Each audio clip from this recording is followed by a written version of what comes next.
பாட்டிமா பக்காவா பிளான் போட்டு தமிழ்ச்செல்வியை ஜவுளி கடைக்கு வர வச்சுட்டாங்க.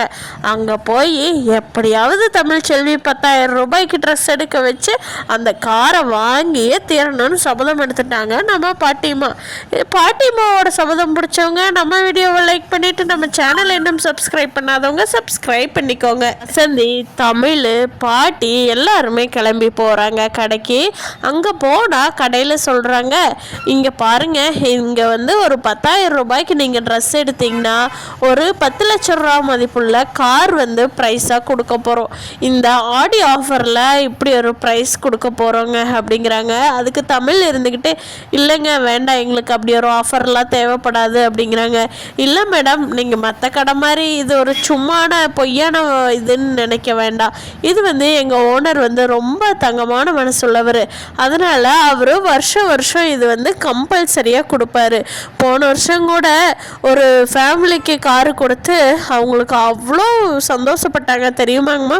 அதனோட வீடியோ கிளிப்பிஸ் கூட இருக்குது, வேணா பாருங்க அப்படிங்கிறாங்க. இல்லை சார் வேண்டாம் அப்படிங்கிறாங்க.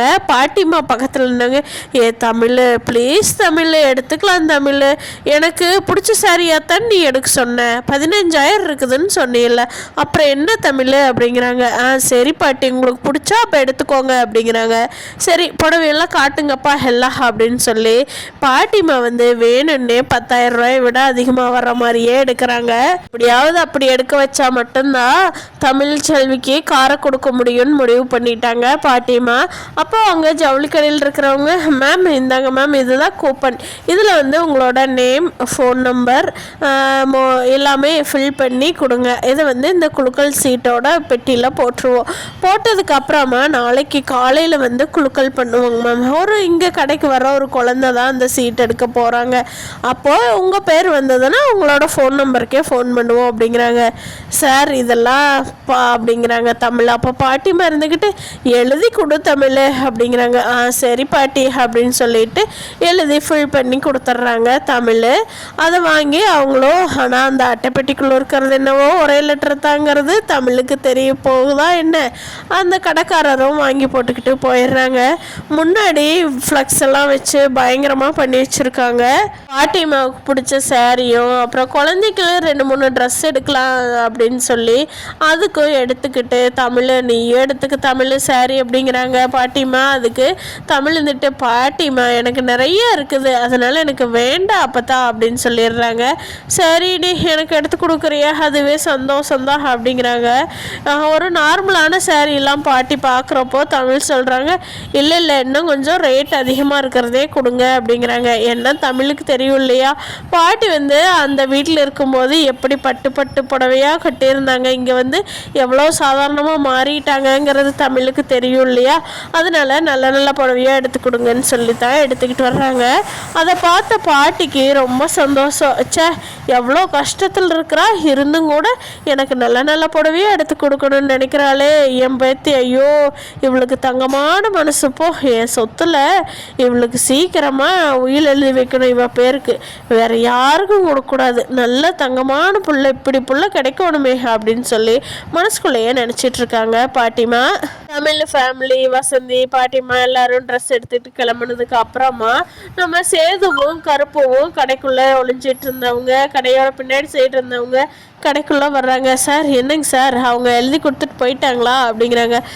சார் கரெக்டாக நாங்கள் எந்த சொதப்பலுமே இல்லாமல் கரெக்டாக பிளான் படி பக்காவாக பண்ணிட்டோங்க சார், அவங்க வந்து எடுத்துக்கிட்டு போயிட்டாங்க, 10,000 ரூபாயை விட அதிகமாகவே எடுத்துகிட்டு குலுக்கல் சீட்டுலேயும் பேர் ஃபில் பண்ணி அட்ரஸ் எல்லாம் ஃபில் பண்ணி போட்டுட்டு போயிட்டாங்க சார் அப்படிங்கிறாங்க. ஓகே ஓகே சூப்பர் சூப்பர், ரொம்ப நன்றிங்க ஐயா அப்படிங்கிறாங்க சேது. அதுக்கு கடைக்கார இருந்துக்கிட்டு, என்னங்க தம்பி நீங்கள் உங்கள் அப்பா நீங்களாம் எங்களுக்கு பண்ணினதை விடவா நான் பெரிய உதவி பண்ணிடுறேன், இதெல்லாம் ஒன்றும் சாதாரண உதவி தான் தம்பி, உங்கள் ஒய்ஃபுக்கு வாங்கி கொடுக்குறீங்க, என்ன சின்ன மன கஷ்டம் இருக்கிறதுனால ஏன் மூலமாக கொடுக்குறீங்க, அது எனக்கு எவ்வளோ சந்தோஷமாக இருக்குது தெரியுமா தம்பி அப்படின்னு சொல்லி அந்த கடைக்காரரும் ரொம்ப சந்தோஷப்படுறாரு. அப்புறம் சேது, சரிங்க சார் நாளைக்கு நான் வர்றேன், நீங்கள் கூப்பிட்டு கொடுத்துருங்க அப்படின்னு சொல்கிறப்போ, சரிங்க தம்பி நீங்கள் போயிட்டு வாங்க, நாளைக்கு காலையில் அவங்கள 10 மணிக்கு வர சொல்லி நாங்கள் ஃபோன் பண்ணிடுறோம், நீங்கள் நீங்கள் அதுக்கு முன்னாடியே வந்துருங்க அப்படிங்கிறாங்க. சேதுவும் கருப்பும் ரொம்ப குஷியாக கிளம்பிடுறாங்க வீட்டுக்கு போய் இருந்தோம் ராஜாங்கத்துக்கிட்ட சேது சொல்கிறாங்க, அப்பா இப்படியெல்லாம் நடந்துச்சு, பாவம் தமிழ்ச்செல்வியும் மாமா மீனாட்சியும் குழந்தை எடுத்துக்கிட்டு காலேஜ் போய் வர சிரமமாக இருக்குன்னு சொல்லி நானும் கருப்பும் இப்படியெல்லாம் பிளான் பண்ணியிருக்கோம்ப்பா. நாளைக்கு வந்து அவங்களுக்கு ப்ரைஸ் விழுந்த மாதிரி காரை கொடுத்துர்லான்ட்டு இருக்கிறோம் அப்படிங்கும்போது ராஜாங்க, பரவாயில்லப்பா, கரெக்டாக ரெடி பண்ணிட்டீங்க, அம்மா நல்லா நடிச்சிருப்பாங்க ஓலையே அப்படிங்கிறாங்க. ஆமாம்ப்பா, இதில் ஹைலைட்டே அப்பத்தாதான் அப்படின்னு சொல்லி சேதுவும் கருப்பும் சிரிச்சுக்கிட்டு இருக்காங்க. என்னடா என்னமோ சிரிக்கிற சவுண்டு கேட்குதே அப்படின்னு சொல்லிட்டு ஈஸ்வரியும் சித்துவும் வந்து பார்க்குறாங்க. அப்போ ராஜாங்க இருந்துக்கிட்டு, என்ன சித்ரா, என்ன வேணும் அப்படிங்கிறாங்க. ஒன்றும் இல்லை பெரியப்பா, சும்மா பார்க்க வந்தோம் அப்படிங்கிறாங்க. சரி அப்படின்னு சொல்லிட்டு ஈஸ்வரி இருந்துட்டு, என்ன பலமாக பேசிகிட்டு இருக்கிறீங்க அப்படின்னு சொல்லிட்டு உள்ளே வர்றாங்க. அது ஒன்றும் இல்லை ஈஸ்வரி, மீனாட்சி அழகரையும் இன்னைக்கு நாளைக்கு இப்படி மாற்றணும்ல, அந்த டேட்டுக்கு எப்படி போகலாம் என்னன்னு கேட்டுக்கிட்டு இருந்தோம் அப்படிங்கிறாங்க. சரிங்க மாமா அப்படிங்கிறாங்க. சேது வந்துட்டு, சின்னம்மா நீங்கள் நாளைக்கு நம்ம போய் மீனாட்சியை தூக்கிட்டு வரணுமே, கூட வர்றீங்களா அப்படிங்கிறாங்க. என்ன சேது, நான் வராமையா? நான் வர்றேன் சேது கண்டிப்பா அப்படிங்கிறாங்க. ராஜாங்க சொல்கிறாங்க, ஏப்பா சேது, எதுக்குப்பா உங்கள் சின்னம்மாவை கூப்பிட்ற? ஆல்ரெடி உங்கள் அம்மா சின்னம்மா போய் நம்ம அழகரை தூக்கிட்டு வந்ததான் பிரச்சனையே வந்தது. தமிழ் அது வாட்டுக்கு சிவனேன்னு அழகரை வச்சுக்கிட்டு நம்ம குழந்தைய கொண்டுட்டு வந்து கொடுக்கலினாலும் கம்முன்னு இருந்தது. உங்கள் சின்னம்மா பண்ணினது தானே பிரச்சனையே பெருசு பண்ணி விட்டது. இப்போ போய் திருப்பி சின்னம்மா வர்றீங்களான்னு கேட்குறேன், உனக்கு அறிவுக்கு இருக்குதா சேது இல்லையா அப்படின்னு சொல்லி ராஜாங்க திட்டுறாங்க. அப்பா அது வந்து அப்படிங்கிறாங்க. அப்போ ஈஸ்வரி என்னங்க மாமா, என்ன நான் கரெக்டாக தானே பண்ணினேன், நீங்கள் என்ன இப்படி சொல்கிறீங்க அப்படின்னு சொல்லிட்டு ராஜாங்க சொல்கிறாங்க. ஐயோ ஈஸ்வரி, நீ கரெக்டாக தாம்மா பண்ணின, அதனால தான் உன்னை வேண்டாங்கிற. நீ மட்டும் போகவே வேண்டாம், சேது நான் மட்டும் போயிட்டு வந்துடுறோம், வேறு யாருமே வர வேண்டாம், எல்லாம் ஒரு வேலையை பார்த்துக்கிட்டு இருங்க அப்படின்னு ராஜாங்க சொல்கிறாங்க. அப்போ ஈஸ்வரி இருந்துக்கிட்டு, இருந்தாலும் இப்படியெல்லாம் நீங்கள் அப்படின்னு நினச்சிக்கிட்டு, சரி ஈஸ்வரி நீ போகலாம் அப்படின்னு சொல்கிறாங்க ராஜாங்க.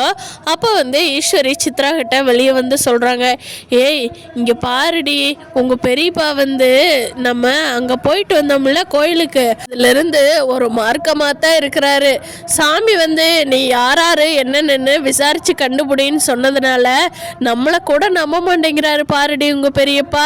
இதெல்லாம் இப்படியே போச்சுன்னா நம்ம பொழப்பில் மண்ணள்ளி போட்டுருவாங்க. சீக்கிரமாக இவங்களையெல்லாம் நம்ம பழைய மாதிரியே நம்ம வழியிலேயே வச்சுருக்கணும். ட்ராக் விட்டு மாறி போயிட்டாங்க, அவ்வளோதான். அந்த தமிழ் உள்ளே வந்துடுவா, நம்ம கதி அதோ கதி ஆயிரும் சித்து அப்படிங்கிறாங்க. அம்மாமா சீக்கிரமாக ஏதாவது பிளானை பண்ணி நம்ம பக்கமே எல்லாத்தையும் வச்சுக்கணும் அப்படிங்கிறாங்க சித்ரா. அப்போ அந்த வழியாக ஐஸ்வர்யா தைரியமாக சுற்றிக்கிட்டு இருக்கிறத பார்த்துட்டு, அம்மா அங்கே பாரு, ஒரு கயிறு எவ்வளோ ஜாலியாக சுற்றிட்டு இருக்கிறா பாரு, அதுக்கு முன்னாடியே அழுதுகிட்டு வந்தா, இப்போ பாரு எப்படி சுற்றுறான்னு அப்படிங்க. ஆமாண்டி, அவளை சரி பண்ணுறதுக்காகத்தான் சும்மா ஓரத்தில் இருந்த கயிறு எடுத்து மந்திரிச்ச கயிறுன்னு கட்டி விட்டேன், இப்போ பாரு அப்படிங்கிறாங்க. ஆமாம்மா, நம்மளோட பிளான் எல்லாம் இவ்வளோ வச்சு தானே எக்ஸிக்யூட் பண்ணணும் அப்படின்னு நினச்சிட்டு இருக்காங்க. நம்ம வீடியோ பிடிச்சிருந்தா லைக் பண்ணிவிட்டு நம்ம சேனல் இன்னும் சப்ஸ்கிரைப் பண்ணாதவங்க சப்ஸ்கிரைப் பண்ணிக்கோங்க.